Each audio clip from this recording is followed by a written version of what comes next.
Welcome, artistic friends, to Monet Cafe. If you like color like me, you're going to love this lesson on pushing color for a colorist style. I love color, and if you've been on my channel long, you know it. Check out some of this work by artist Jane Schmidt. I think her work has a good representation of colorist style, and I just think her work is gorgeous. So what is colorist painting? It's characterized by the use of intense color, which becomes the dominant feature of the resultant work of art, more important than its other qualities. So as you can see, color is the star. Oh, look at this piece by artist Marianne Jacobson. Oh my goodness, that foreground color is just gorgeous. I think it just makes me happy. So let's get started. We're going to learn more about a colorist approach to painting. For this painting, I'm using a piece of UArt sanded pastel paper. Love this paper. It allows for a lot of layering. It takes water, which you'll see me use. This photo, this beautiful photo, is from someone in our Facebook group, Monet Cafe Art Group on Facebook. Her name's Angela Moffat, and we have a member reference album in that group, which is awesome. We have close to 2,000 photos in there, so you might want to try our group out just for the great reference photos. So thanks, Angela, for this great photograph to work from. Now, I wanted to point out, if you've never seen this, the handy dandy value finder. It's really awesome. It's got the 10 values, at least arranged in 10 categories. And just so you know, it goes from number 1 is the dark, and it goes to number 10, which is the light. For this painting, I pointed to that lighter side. I'm trying to lean more towards lighter values in this painting. I'm not really going high key, which I'll describe in my next video because I do have some darks in it. But notice all the bright colors here. Those are my darks, and that's almost the darkest I'm going to get to. I do add a little more dark for that tree trunk. But how fun is this? For the underpainting, I'm using the Daler Rowney acrylic inks. And I'm focusing more on the bright yellow and the pinks. Now, for this, you will need a little container and some water and some brushes and some paper towels, just kind of to dry your brush and clean it off. But what I'm going to be doing is using these acrylic inks to do an underpainting that's really brilliant and pretty. And I always have fun with this. All this took was just about 1 dropper of each color. And because this was like I think this was like an 8x6 piece of UArt paper I had cut. Now what I'm doing is I'm going to go ahead, I do this a lot, and wet areas to kind of give the acrylic inks a channel to kind of flow into, and it also kind of subdues the color a little bit. Now, so on top of the water I just laid, I'm just kind of doing the hill there. I'm putting down the acrylic ink that was that pretty yellow color. And next I'm doing, notice that pink is a bit darker than the yellow. I dabbed it in with the yellow, so you'll see what happens. Well, first I'm doing the water. Now I'm just putting water. It's got a little hint of that yellow still in it, but it's okay. But I just put the pink in right next to the yellow in my little dish, and you'll see it kind of turned a pretty orange. Look at that when you combine those 2 acrylic ink colors. Isn't that gorgeous? I do come back and add some more higher concentrated pink to it, just to get some fun. And notice all those little drips and everything. I mean, even how that's dripping right there, I could have even changed the composition. I could have added more trees where it looked like it's making new tree trunks. So that's kind of the fun part about an underpainting, is that sometimes it kind of sets the mood for your painting. Now I think I'm using a little bit of that red that I had. I showed it real quickly. And so this is really just getting a mood and getting a glow behind your work. And I think this is going to even accentuate the fact of a colorist style of painting even more with these brilliant warm tones underneath. So I'll finish this underpainting process and then we'll get to the pastels.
right, now for the pastel application.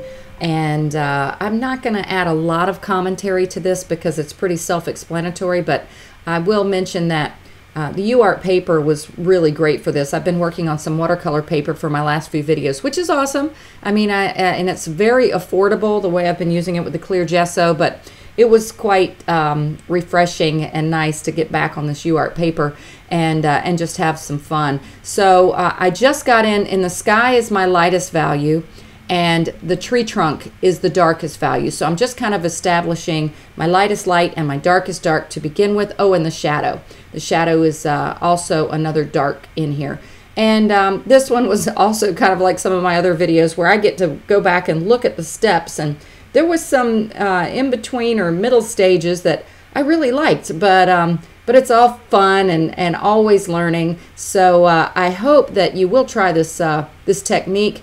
Notice that I'm not adding, typically I'll add with my vertical trees, anything that's vertical, I'll add a really dark dark. And notice that this dark is more of just a teal kind of a green, and so I'm trying not to get this too dark too quickly. And I mentioned at the beginning of this video, I do want to do what's called a high key painting demonstration, which is only using that lighter side of the value scale that I showed at the beginning. It's called high key because those are the higher numbers. I remember it used to confuse me. I would have thought that the black value was the highest number, like number 10, but it's not. It's the white one is the number 10. So they're the higher numbers on the value scale is why it's called high key. And there are some lovely high key artworks that I just love so much. So I would like to do a demonstration of that. This one is pretty higher in value, meaning lighter in color or lighter in darkness or lightness.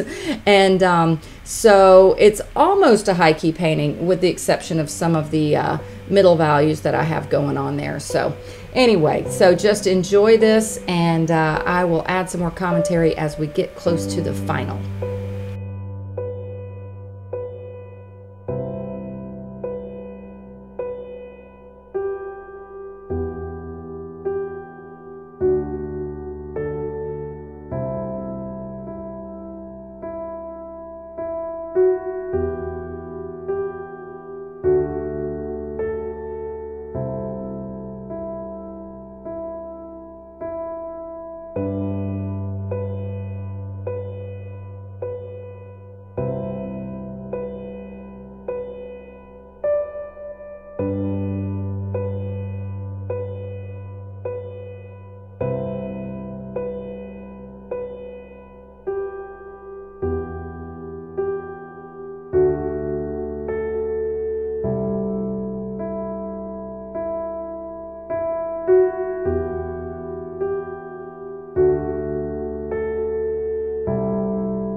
All right, so I'm finishing this painting up, and this was certainly a lot of fun playing with all of this color. I just had a good time with this. I didn't have a lot of time to paint this morning, but sometimes it's fun just to relax and enjoy, and especially play with colors. So I hope you guys will try the Colorist technique. You may want to stay in the high key values like I did here for the most part, just to keep it bright and fun and airy. So I hope to have a high key painting demonstration coming up soon as well. So I hope you enjoyed. Feel free to join us in our Monet Cafe art group on Facebook. Please subscribe to this channel if you haven't already, and always comment. Not only do I answer your questions, I try to, we have other people who are so helpful to generate responses to all of your questions. So thanks guys, be blessed, and happy painting.